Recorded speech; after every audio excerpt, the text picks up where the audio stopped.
Olá, alunos, tudo bem? Aqui é o professor Endrigo para mais uma videoaula de ciências e o assunto de hoje vai ser sobre darwinismo, dando continuidade ao nosso assunto, que são as teorias evolucionistas, ok? Darwinismo é o nome dado à teoria evolucionista que se baseia nas ideias de Charles Darwin. Charles Darwin foi um naturalista inglês, nascido em 1809 e falecido em 1882. Assim como as outras teorias evolucionistas, o darwinismo vai defender a descendência com modificação, contrapondo, portanto, as ideias fixistas de que as espécies são imutáveis. Na videoaula anterior, eu trabalhei um pouquinho com vocês essas diferenças, né, as diferenças existentes entre as teorias evolucionistas e as teorias criacionistas. Então, o que aqui estamos chamando de ideias fixistas são aquelas ideias que têm base as ideias criacionistas, ou seja, aquelas ideias de que o mundo teria sido criado de uma única forma, né, com todos os seres vivos habitando já esse mundo, e o mundo teria se mantido exatamente como ele é nos dias atuais, sem sofrer nenhuma alteração, tanto no planeta quanto nos seres vivos que aqui existem, ok?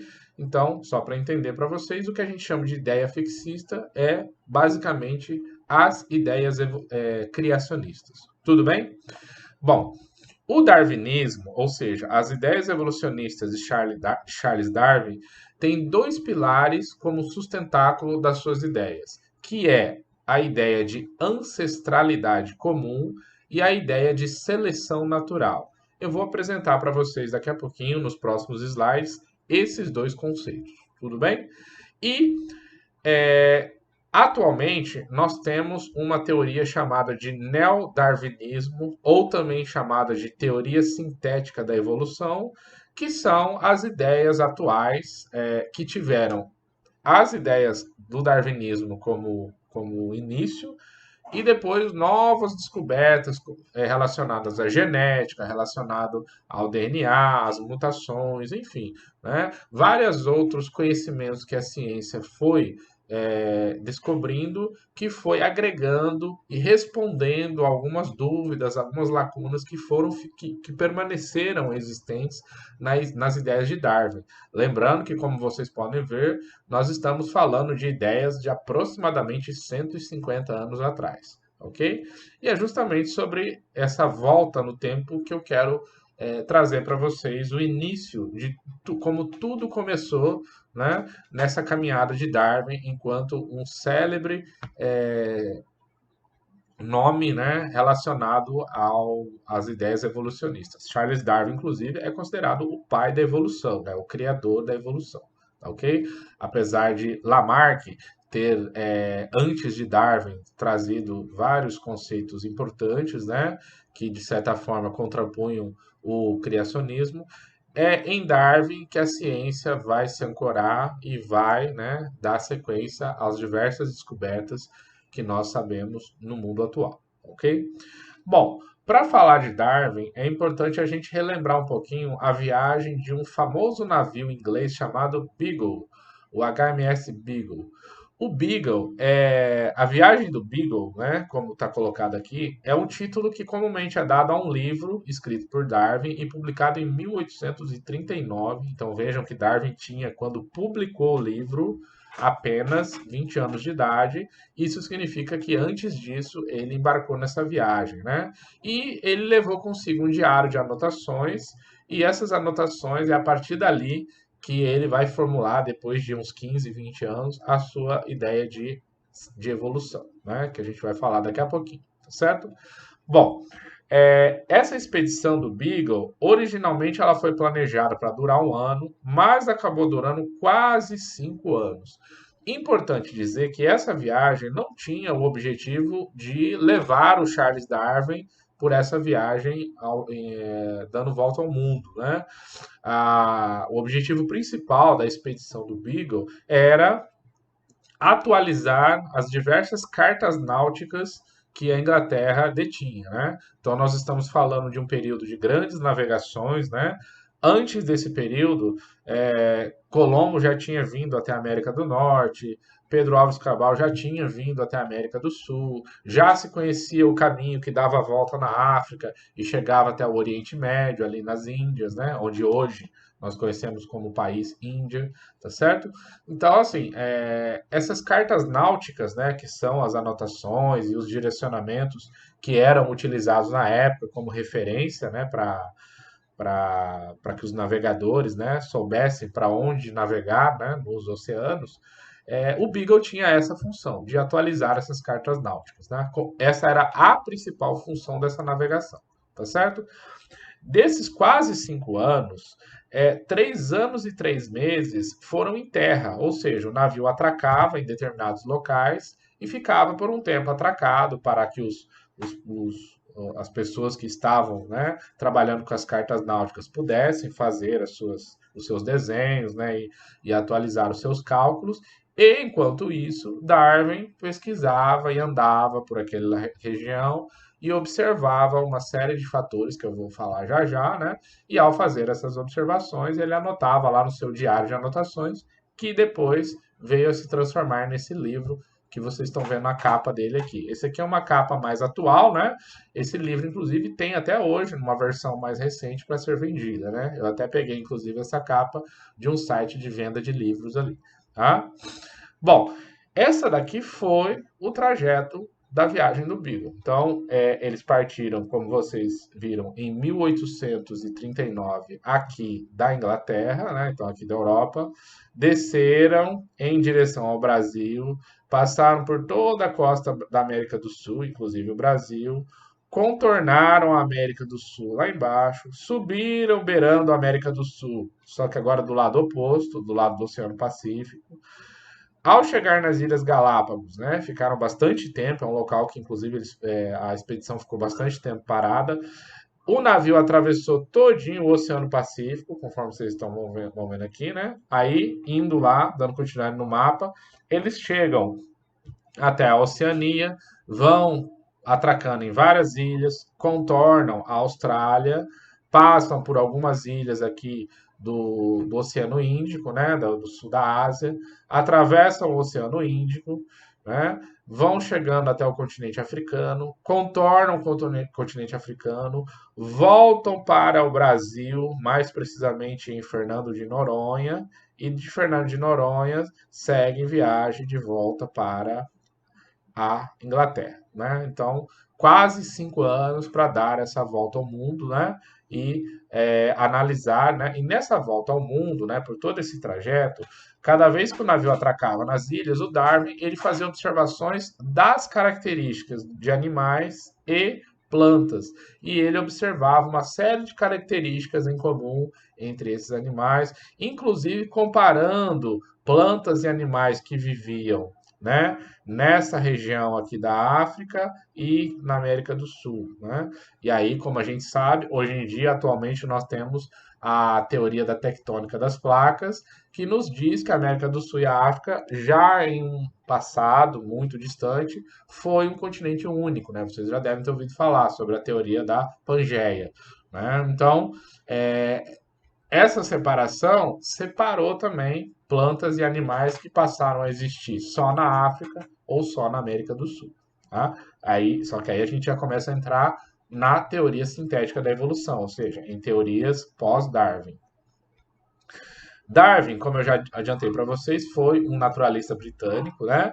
E além do livro, né, da viagem do Beagle, o Darwin também, depois de ter feito a viagem, depois de vários anos analisando tudo que ele observou e anotou nessa viagem, ele lança a sua obra mais célebre, que é o que coloca ele, né, no topo dos cientistas evolucionistas, que é um livro chamado A Origem das Espécies, por meio da seleção natural. Esse livro, publicado em 1859, é até hoje um livro estudado nas universidades, né, em todo tipo de pesquisa que envolve evolução dos seres vivos, tá certo? Bom, Darwin, nesse livro, tentou explicar os mecanismos que levam às mudanças nas espécies ao longo do tempo e são responsáveis pelo surgimento de novas espécies. Essa parte especificamente é onde o livro deixa algumas lacunas que aí hoje, com as ideias neodarwinistas associadas a tudo que se conhece sobre mutação genética, sobre DNA, sobre hereditariedade, né? Que é o que nós estudamos, inclusive, na apostila do mês passado, né? Aqui nas aulas de ciências. Então, Darwin ele tentava mostrar que os seres vivos eles se modificavam ao longo das descendências, né? E que essas modificações poderiam ser positivas ou negativas, ou seja, poderiam, de certa forma, melhorar a vida daquele ser vivo ou dificultá-la, né? E aí é onde ele vai apresentar esses dois pontos principais, que é a ancestralidade comum e a seleção natural, que eu quero falar um pouquinho deles para vocês nos próximos slides, tá certo? Em relação à ancestralidade comum, Darwin, né, no livro A Origem das Espécies, ele mostrou evidências de que as espécies sofrem mudanças ao longo do tempo e que elas surgem por meio de uma sucessão de ancestrais. Igual eu disse para vocês, né? Analisando algumas características de plantas e animais, pássaros principalmente, né? Que viviam na costa da América do Sul e na costa da África, Darwin observou várias semelhanças, né? E aí foi onde ele, inclusive, propôs a possibilidade de que esses seres tivessem um ancestral em comum, ou seja, que no passado eles pudessem ter sido um único grupo de ser vivo, uma única espécie, que sofreu mudanças ao longo dos tempos que ele não soube explicar na época, né?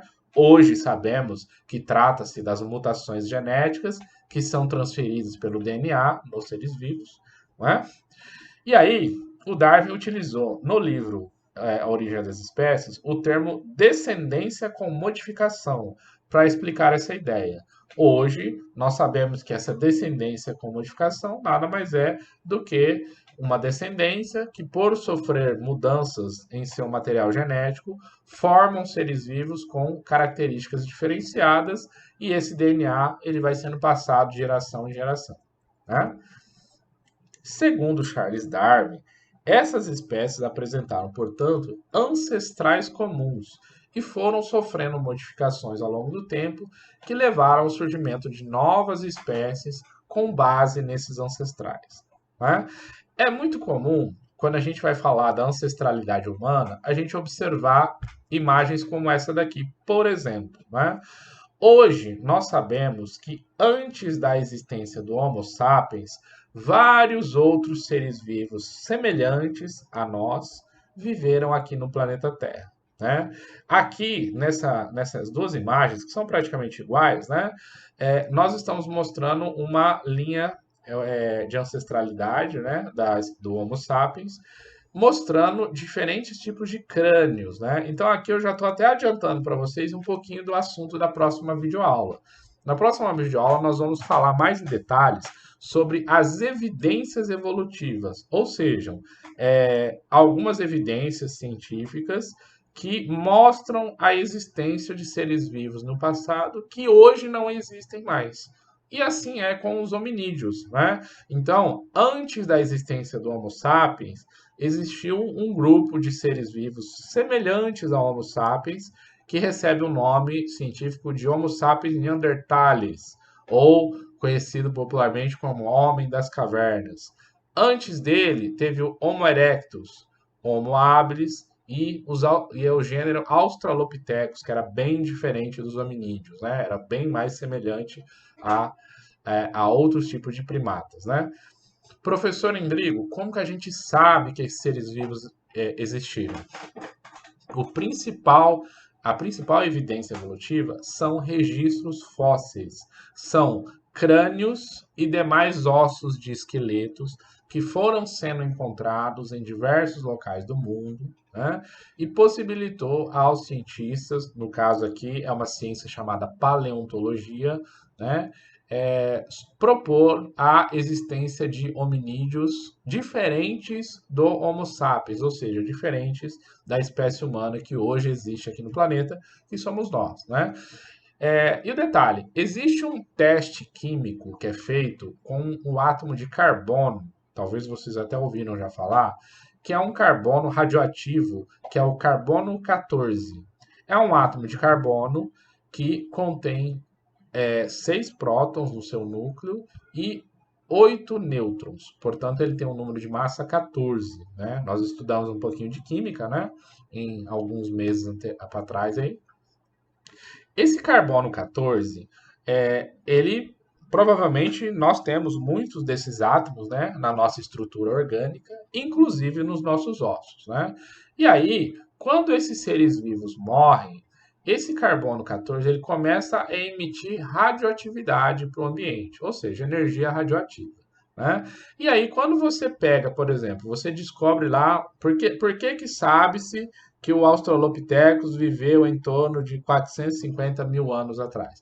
Porque os crânios, né, os ossos, os crânios de um modo geral, que foram encontrados desse grupo de primata, ao ser analisado a radioatividade do carbono 14, você mede a intensidade dessa radiação e você consegue prever com uma certa precisão há quantos mil anos atrás esse carbono fazia parte de um organismo vivo. Né? Então vejam que aqui nós temos a paleontologia e a química como ciências agregadas ao estudo da evolução. Né? Então entra naquilo que eu falei para vocês de neodarwinismo ou teorias sintéticas da evolução que agregam vários conhecimentos atuais a essas ideias de Darwin. Né? O Darwin não conseguiu explicar nada disso. Né? Isso é o que nós sabemos hoje, como surgiu a ancestralidade.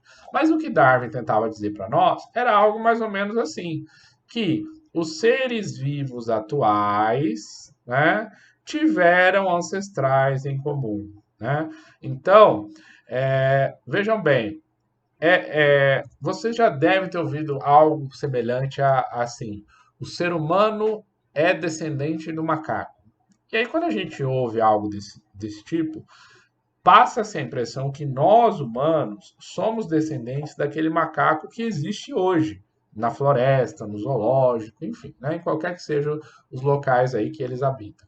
E não é verdade. Tanto nós como eles somos evoluídos o mesmo tanto, porque nós vivemos na mesma época, né? E de acordo com essas ideias evolucionistas, possivelmente, muito possivelmente, nós temos ancestrais comuns, né?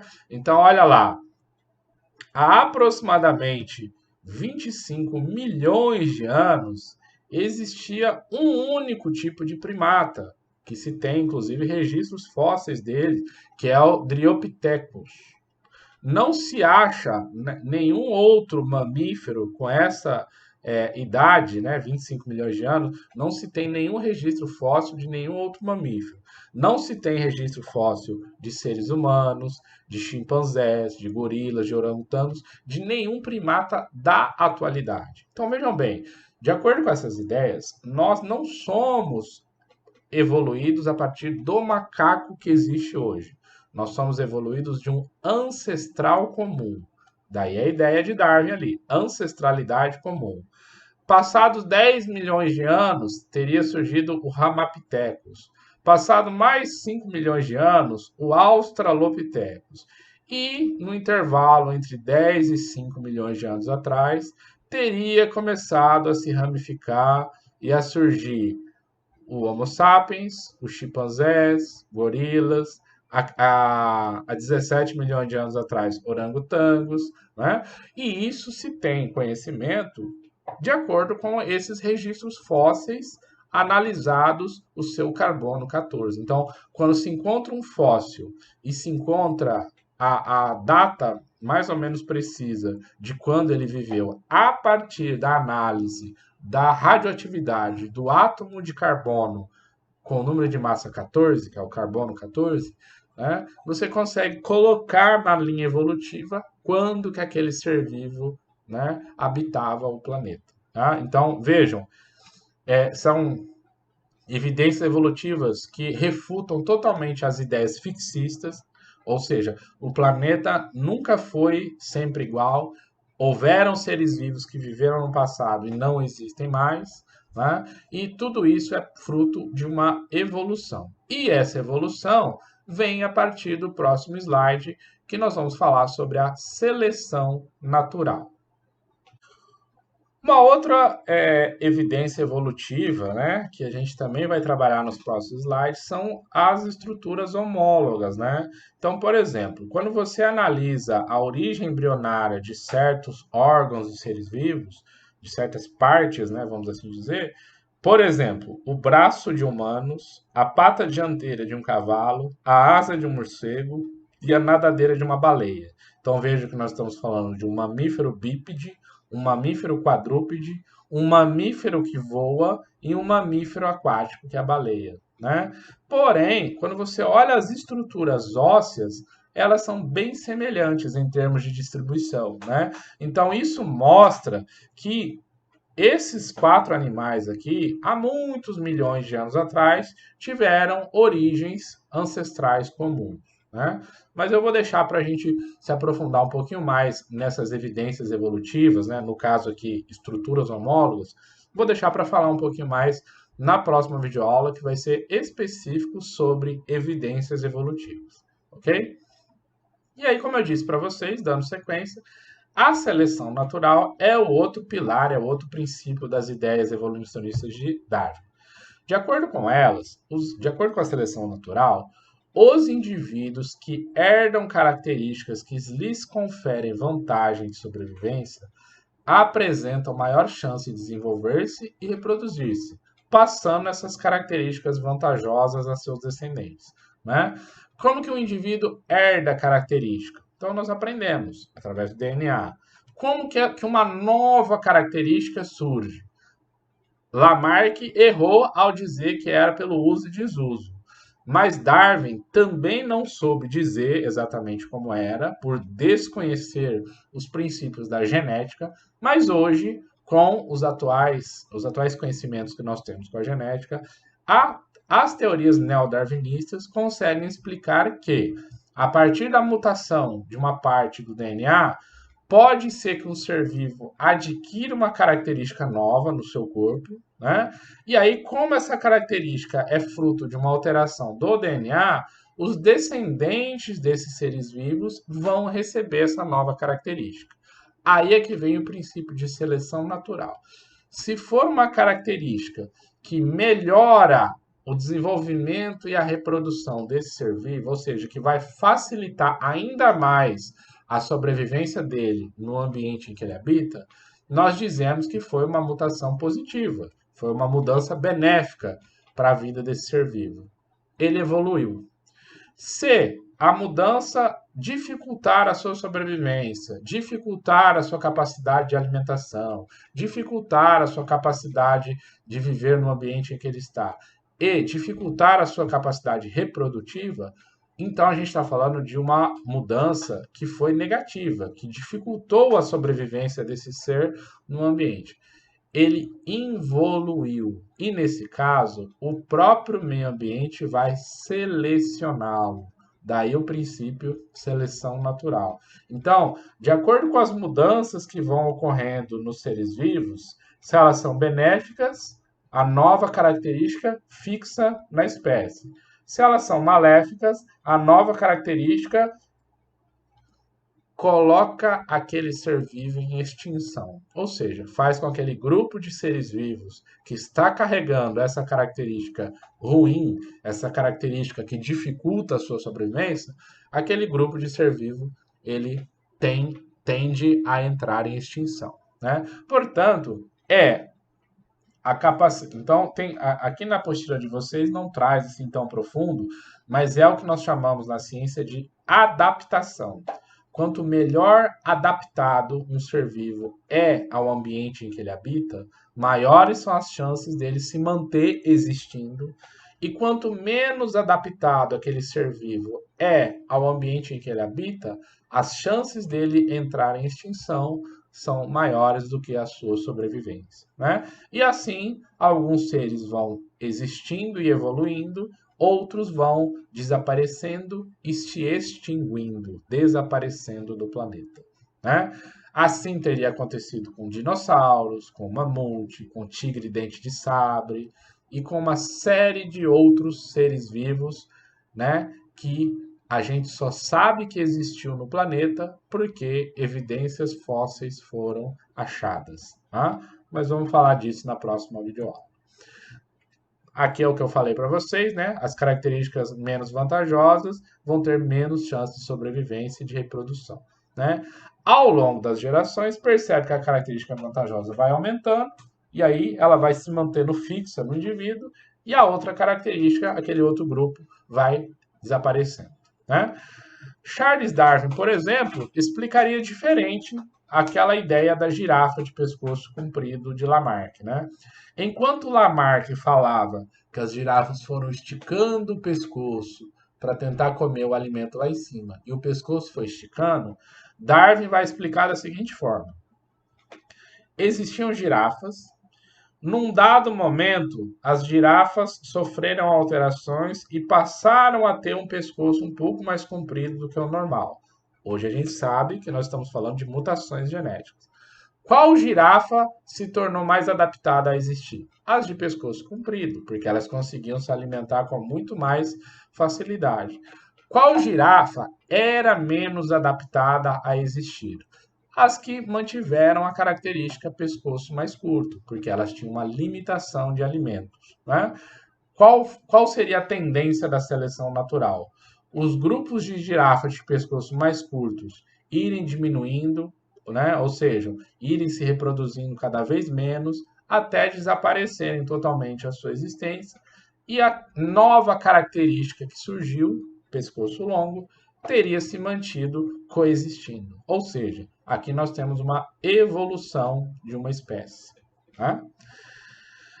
Eu já adiantei um pouquinho para vocês, né, sobre darwinismo e neodarwinismo. O darwinismo ele vai se basear na ideia de que os organismos mudam ao longo do tempo e que o meio, por ação da seleção natural, seleciona os organismos mais adaptados, os quais apresentam maior chance de deixar descendentes. Foi exatamente o que eu acabei de explicar para vocês sobre a ancestralidade comum e sobre a seleção natural. O neodarwinismo, além de tudo isso, vai contar com os novos conhecimentos que Darwin não tinha sobre genética, sobre as leis de Mendel, que a gente estudou, sobre mutação, sobre como o DNA, né, vai influenciar na, na transmissão dessas características para os nossos descendentes, né? Aí eu citei para vocês aqui que hoje nós temos a química, que ajuda a mensurar a radioatividade do carbono 14 e determinar aproximadamente, com certa proximidade, a idade daquele fóssil encontrado. A teoria da tectônica das placas, que vai dizer que África e América foram grudados num dado momento histórico. Por isso que certas plantas da América e da África possuem muita similaridade, não só plantas como muitos animais, né? E por aí vai, tá certo? O neodarwinismo, né? Já disse para vocês também, ele é chamado de teoria sintética da evolução, surge no século XX e até ao atual momento histórico, né? É a teoria evolucionista mais aceita. Então vejam que ela pega as ideias de Darwin e amplia as ideias de Darwin a partir do que foi se descobrindo sobre genética, sobre química, né, sobre DNA, sobre bioquímica, sobre uma série de outros conhecimentos que a ciência foi trazendo e foi agregando enquanto evidências evolutivas a partir das ideias de Charles Darwin.